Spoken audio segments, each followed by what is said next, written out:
আসসালামু আলাইকুম। নজরুল ইসলাম বাবু স্বাগত জানাচ্ছি এনটিভির মধ্যরাতের খবরে। ক্রাউন সিমেন্ট শিরোনাম দেখছিলেন, এবার পুরো খবর। নারী বিষয়ক সংস্কার কমিশন বাতিল, আওয়ামী লীগ নিষিদ্ধ, জুলাই ও শাপলা চত্বরে গণহত্যার বিচারসহ 12 দফা দাবি জানিয়েছে হেফাজতে ইসলাম বাংলাদেশ। রাজধানীর সোহরাওয়ার্দী উদ্যানে মহাসমাবেশে দলটির শীর্ষ নেতারা এসব দাবি জানান। দাবি আদায়ে আগামী 23 মে সারা দেশে বিক্ষোভ কর্মসূচির ঘোষণা দিয়েছে সংগঠনটি। মেজবাহ হাসানকে সাথে নিয়ে আরও জানাচ্ছেন নূর হোসেন। হেফাজতে ইসলাম বাংলাদেশের মহাসমাবেশ উপলক্ষে দেশের দূর দূরান্ত থেকে আসা সংগঠনটির নেতাকর্মীদের ঢল নামে রাজধানীর সোহরাওয়ার্দী উদ্যানে। আশপাশের বেশ কয়েকটি সড়কে নেতাকর্মীদের ভিড় দেখা যায়। হেফাজত নেতারা অভিযোগ করেন, ইসলামের পারিবারিক বন্ধন ধ্বংস করতেই ইসলাম বিরোধী প্রতিবেদন জমা দিয়েছে নারী বিষয়ক সংস্কার কমিশন। কমিশন বাতিল সহ 12 দফা দাবির ঘোষণাপত্র পাঠ করেন সংগঠনের নায়েবে আমির মাওলানা মাহফুজুল হক। পরে পরবর্তী কর্মসূচি ঘোষণা করেন সংগঠনের মহাসচিব মাওলানা সাজিদুর রহমান। নারীর সামাজিক উন্নয়নে পশ্চিমা মূল্যবোধ নয়, বরং আমাদের নিজস্ব সামাজিক ও ধর্মীয় মূল্যবোধ, ইতিহাস ও ঐতিহ্যের আলোকেই বাস্তবমুখী সংস্কারের দিকে যেতে হবে। সংবিধানে আল্লাহর উপর পূর্ণ আস্থা ও বিশ্বাস পুনর্স্থাপন করতে হবে। জাতীয় নির্বাচনের আগেই ফ্যাসিস্ট হাসিনা ও তার চিহ্নিত দোষরদের বিচার সম্পূর্ণ করতে হবে। আগামী 23 মে শুক্রবার বাগজমা এই 4 দফা দাবিতে দেশব্যাপী বিক্ষোভ কর্মসূচি পালন করা হবে। এছাড়া 2013 সালে শাপলা চত্বর হত্যাকাণ্ডে জড়িতদের বিচারের দাবি জানান হেফাজত নেতারা। বিগত স্বৈরাচারী সরকারের সময়ে হেফাজত নেতাকর্মীদের বিরুদ্ধে দায়ের করা মিথ্যা মামলা অবিলম্বে প্রত্যাহারের দাবি জানায় সংগঠনটি। আগামী 2 মাসের মধ্যে যদি হেফাজতে ইসলামের বিরুদ্ধে দায়েরকৃত মামলাগুলো প্রত্যাহার না হয়, হেফাজতে ইসলাম বাংলাদেশ সে মামলা বাতিল করার জন্য যা করতে হয় তাই করবে। সমাবেশে যোগ দেন এনসিপির মুখ্য সংগঠক হাসনাত আব্দুল্লাহ ও আমার দেশ পত্রিকার সম্পাদক মাহমুদুর রহমান।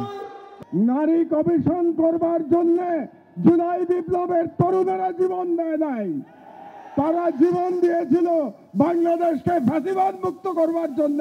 আমাদের দাড়ি টুপিওয়ালা ভাইদেরকে বাইতুল মুকাররমের সামনে থেকে টেনে টেনে রাস্তায় নামিয়ে এনেছিল। সেই আওয়ামী লীগের আর পুনর্বাসন হবে না। আগামী দিনে দেশে যাতে আর কোনো স্বৈরাচার মাথাছাড়া দিয়ে উঠতে না পারে, সেজন্য আলেম ওলামাদের পরামর্শ নিয়ে সঠিক পদক্ষেপ নিতে অন্তর্বর্তী সরকারের প্রতি আহ্বান জানান হেফাজত নেতারা। নূর হোসেন, এনটিভি নিউজ, ঢাকা।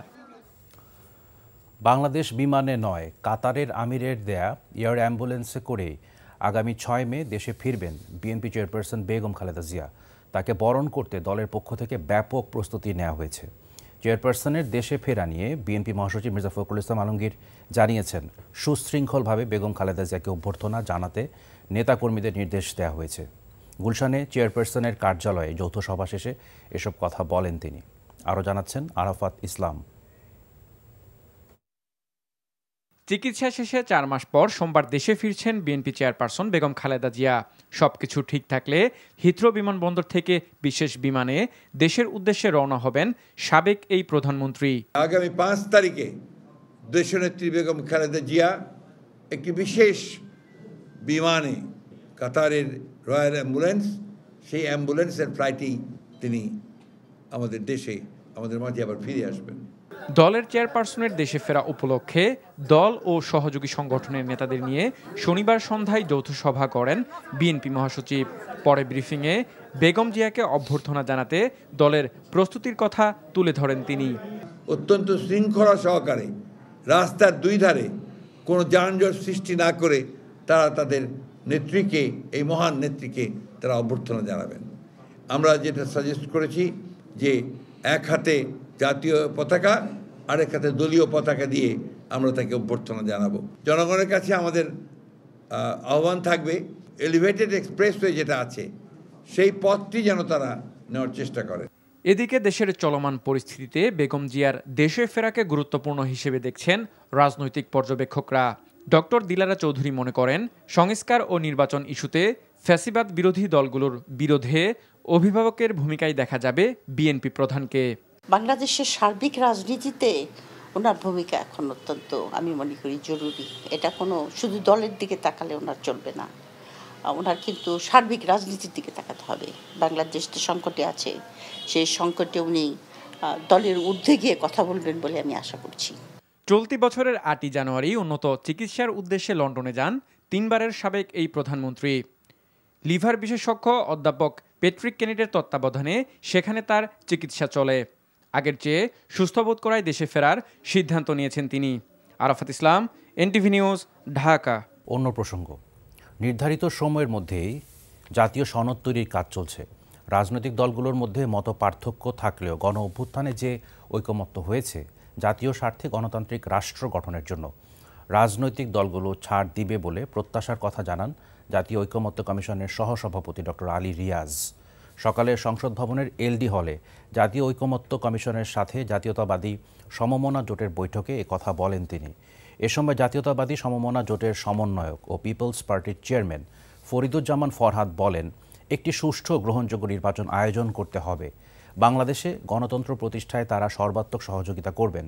সংস্কার প্রস্তাবের 112টিতে একমত, 26টিতে দ্বিমত পোষণ করেন তারা। দুর্নীতি দমন কমিশনের সব প্রস্তাবে একমত বলেও জানান তারা। সরকারের কোনো সুনির্দিষ্ট অবস্থান নেই, জাতীয় ঐকমত্য কমিশনের কোনো সুনির্দিষ্ট এজেন্ডা নেই। আমাদের লক্ষ্য হচ্ছে একটা ফ্যাসিলিটেটরের ভূমিকা পালন করা, সকলকে একত্রে এক জায়গায় দাঁড় করানো একটি লক্ষ্য নিয়ে, সেটা হচ্ছে ঐকমত্যগুলো চিহ্নিত করা, সেগুলো বাস্তবায়ন করার পথ খুঁজে বের করা। আগামী বছরের ফেব্রুয়ারির মাঝামাঝি অথবা এপ্রিলের মধ্যে জাতীয় নির্বাচন অনুষ্ঠানের জন্য প্রস্তাব দিয়েছে বাংলাদেশ জামাতে ইসলামী। শনিবার সকালে মগবাজারের আলফালা মিলনায়তনে 2 দিনব্যাপী দলের জেলা ও মহানগর আমির সম্মেলনের উদ্বোধনী অনুষ্ঠানে জামাতের আমির ডাক্তার শফিকুর রহমান এমন প্রস্তাব দেন। এ সময় তিনি আরও বলেন, অন্তর্বর্তী সরকারের উপদেষ্টারা যদি কোনো রাজনৈতিক বক্তব্য দেন তাহলে সরকার থেকে বের হয়ে যেন এ ধরনের বক্তব্য দেন।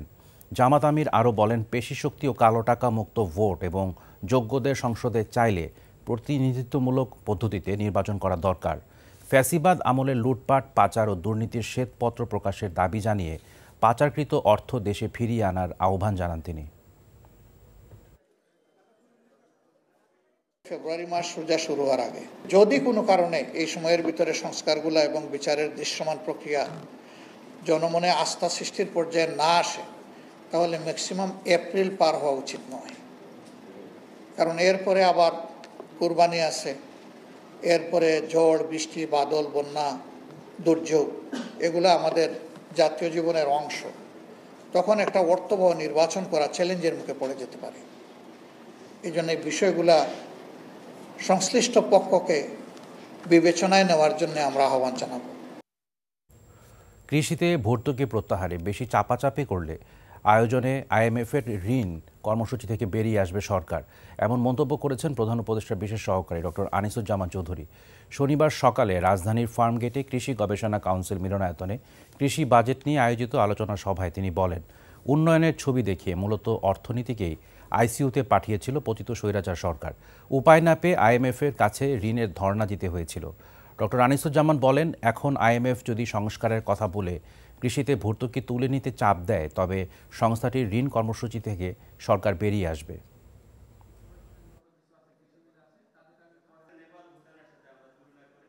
আইএমএফ অনেক শর্ত দিচ্ছে সাবসিডি তোলার জন্য। আপনারা জানি খুশি হবেন, আমরা সরকার থেকে সিদ্ধান্ত নিয়েছি প্রয়োজন হলে আমরা আইএমএফ থেকে বেরিয়ে আসবো। আইএমএফে কারা যায়? আইএমএফ যখন যান সেটা হচ্ছে আপনি আইসিইউতে যাওয়ার মতো একটা রুগ্ন অর্থনীতি, যেমন শ্রীলঙ্কা গিয়েছে, আমরা গেলাম। তার মানে আমাকে রুগ্ন করেছে কারা?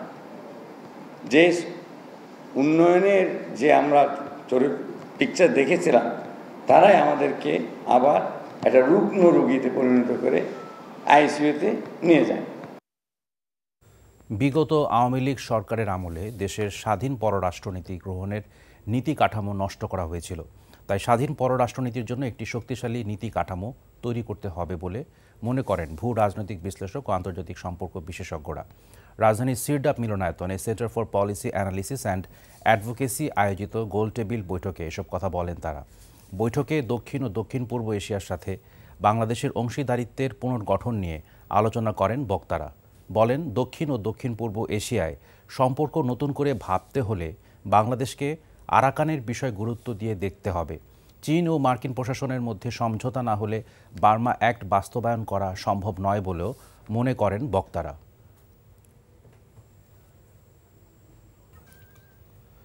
ঢাকা বিশ্ববিদ্যালয়ের সাবেক উপাচার্য অধ্যাপক ডক্টর আনোয়ারুল্লাহ চৌধুরী বলেন, 16 বছরে গণমাধ্যমকে নিয়ন্ত্রণ করে ফ্যাসিবাদ কায়েম করেছিল পতিত আওয়ামী লীগ সরকার। শনিবার দুপুরে জাতীয় প্রেস ক্লাবে বিশ্ব মুক্ত গণমাধ্যম দিবসের আলোচনার সভায় তিনি এসব কথা বলেন। দীর্ঘ 1.5 দশকে ফ্যাসিবাদের শাসনামল মুক্ত গণমাধ্যম এক অন্ধকার যুগে পতিত হয় জানিয়ে তিনি আরও বলেন, অন্তর্বর্তী সরকার দায়িত্ব নেয়ার পর সেই সূচকে 16 ধাপ উন্নীত হয়ে 149তম অবস্থানে পৌঁছায় বাংলাদেশ। এ সময় দৈনিক আমার দেশের সম্পাদক মাহমুদুর রহমান বলেন, কালো টাকার মালিকরা এই সরকারের আমলেও গণমাধ্যম নিয়ন্ত্রণ করতে চায়, আর ফ্যাসিস্ট শেখ হাসিনা ক্ষমতা কুক্ষিগত করতে ডিজিটাল নিরাপত্তা আইন করে গণমাধ্যমের টুটি চেপে ধরে হিটলারের শাসন ব্যবস্থাকে হার মানিয়েছিলেন বলে মন্তব্য করেন আলোচকরা। একটা প্রেক্ষাপট রচনা করা, আবার ভারতীয় সাম্রাজ্যবাদ ফিরিয়ে আনার একটা প্রেক্ষাপট রচনা করা। আমার মনে হয় আমরা যারা বাংলাদেশের স্বাধীনতা চাই, জনগণের ফ্রিডম চাই, প্রেস ফ্রিডম চাই, আমাদেরকে এই ন্যারেটিভের বিষয়ে সতর্ক থাকতে হবে। কি দুর্ভাগ্য বলেন, এই সকল সাংবাদিক এখনো আছে দেশে। এরা হলো চাটুকার, এরা হলো দালাল, এরা হলো পদলেহনকারী। এরা স্বৈরশাসকের পদলেহন করেছে গত 16 বছর। ওরা কিন্তু আপনার নানাভাবে আত্মপ্রকাশ করছে। এরা ক্যামোফ্লেজ করে আছে, লুকিয়ে আছে, সুযোগ পেলেই ছবল দেয়। রাজনৈতিক দলগুলোর সাথে আলোচনা ছাড়াই মানবিক করিডোরের নামে যুক্তরাষ্ট্রের সামরিক জোন তৈরির পথ সুগম করছে সরকার, এমন অভিযোগ করেছেন গণ অধিকার পরিষদের সভাপতি নুরুল হক নূর। সরকারের সিদ্ধান্ত থেকে সরে না আসলে কঠোর কর্মসূচির হুঁশিয়ারি দিয়েছেন তিনি। শনিবার বিকেলে রাজধানীর ডিপ্লোমা ইঞ্জিনিয়ার ইনস্টিটিউটে গণ অধিকার পরিষদের নতুন নেতৃবৃন্দের যোগদান অনুষ্ঠানে তিনি এসব কথা বলেন। নূর বলেন, বাংলাদেশকে আরেকটি ফিলিস্তিন করা হবে কিনা এমন শঙ্কায় আছে সাধারণ মানুষ। দেশের মানুষ পরিবর্তন চায়, কিন্তু ফ্যাসিবাদের পতন হলেও দুর্ভোগ কমেনি, বেড়েছে চাঁদাবাজি, দখলবাজি। এ সময় অন্যান্য বক্তারা বলেন, শুধু আগামী নির্বাচন না, দেশের কোনো নির্বাচনেই আওয়ামী লীগকে অংশ নিতে দেয়া হবে না। গণহত্যার বিচার দ্রুত করতে অন্তত 10টি ট্রাইব্যুনাল গঠনের দাবি জানানো হয়। বাংলাদেশের স্বাধীনতা সার্বভৌমত্বকে ঝুঁকিতে ফেলে এই মানবিক করিডোরের নামে ওইখানে আরেকটা সামরিক জোন তৈরি করার, তাই আমরা এখান থেকে পরিষ্কারভাবে আমরা বলতে চাই, সরকার যদি এই করিডোর দেওয়ার সিদ্ধান্ত থেকে সরে না আসে, অনতিবিলম্বে এই যে গণ অধিকার পরিষদের শক্তির সাথে আজকে যারা নতুন করে যুক্ত হয়েছে, তাদের শক্তিতে আমরা যতটুকু বলীয়ান হয়েছি, এই শক্তি নিয়েই আগামীতে আবার রাজপথে নামা হবে। শীতলক্ষ্যা নদীর উপর নির্মিতব্য কদম রসুল সেতুর নকশায় পরিবর্তন এনে পশ্চিমাংশের মুখ সরিয়ে নেয়ার দাবি জানিয়েছে নারায়ণগঞ্জ নাগরিক আন্দোলন। তাদের দাবি, সেতুটির চলমান নকশা বাস্তবায়ন করা হলে শহরে একদিকে যানজট বাড়াবে, অন্যদিকে শহরের গুরুত্বপূর্ণ অংশটিকে অচল করে তুলবে। শনিবার নারায়ণগঞ্জ প্রেস ক্লাবে এক সংবাদ সম্মেলনে এ দাবি জানান নাগরিক আন্দোলনের আহ্বায়ক রফিউর রাব্বি। শীতলক্ষ্যা নদীর উপর কদম রসুল সেতুটি 2017 সালে একনেকে অনুমোদন হয়।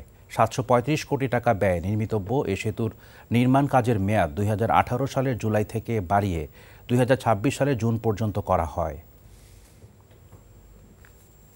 দোয়া মাহফিল ও আলোচনা সভার মধ্য দিয়ে পালিত হলো ছাত্রদলের সাবেক সভাপতি ও বিএনপির সাবেক সাংগঠনিক সম্পাদক প্রয়াত নাসির উদ্দিন আহমেদ পিন্টুর 10ম মৃত্যুবার্ষিক। শনিবার বিকেলে রাজধানীর নয়াপল্টনে দলীয় কার্যালয়ে দোয়া মাহফিল ও আলোচনা সভার আয়োজন করে বিএনপি নেতাকর্মীরা। অনুষ্ঠানে বিএনপি চেয়ারপারসনের উপদেষ্টা আব্দুস সালাম বলেন, পিন্টু গণতন্ত্রের অতন্দ্র প্রহরী ছিলেন। বক্তারা বলেন, জনগণের মৌলিক ও গণতান্ত্রিক অধিকার প্রতিষ্ঠার লক্ষ্যে সকল স্বৈরাচারের বিরুদ্ধে আন্দোলন সংগ্রামে সামনে থেকে নেতৃত্ব দিয়েছেন পিন্টু। আওয়ামী সরকারের সময় বিডিআর হত্যাযজ্ঞ মামলায় কারাগারে থাকা অবস্থায় মারা যান তিনি। পরে বিএনপি এবং তার পরিবারের পক্ষ থেকে অভিযোগ করা হয়, কারাগারে নির্যাতনে তার মৃত্যু হয়। দেশের শীর্ষস্থানীয় ব্যবসায়িক প্রতিষ্ঠান আকিস ভেঞ্চার তাদের ৫ম প্রতিষ্ঠা বার্ষিকী উদযাপন করেছে এক আড়ম্বরপূর্ণ অনুষ্ঠানের মধ্য দিয়ে। অনুষ্ঠানে আকিস ভেঞ্চারের চেয়ারম্যান শেখ শামীমউদ্দিন বক্তব্য রাখেন।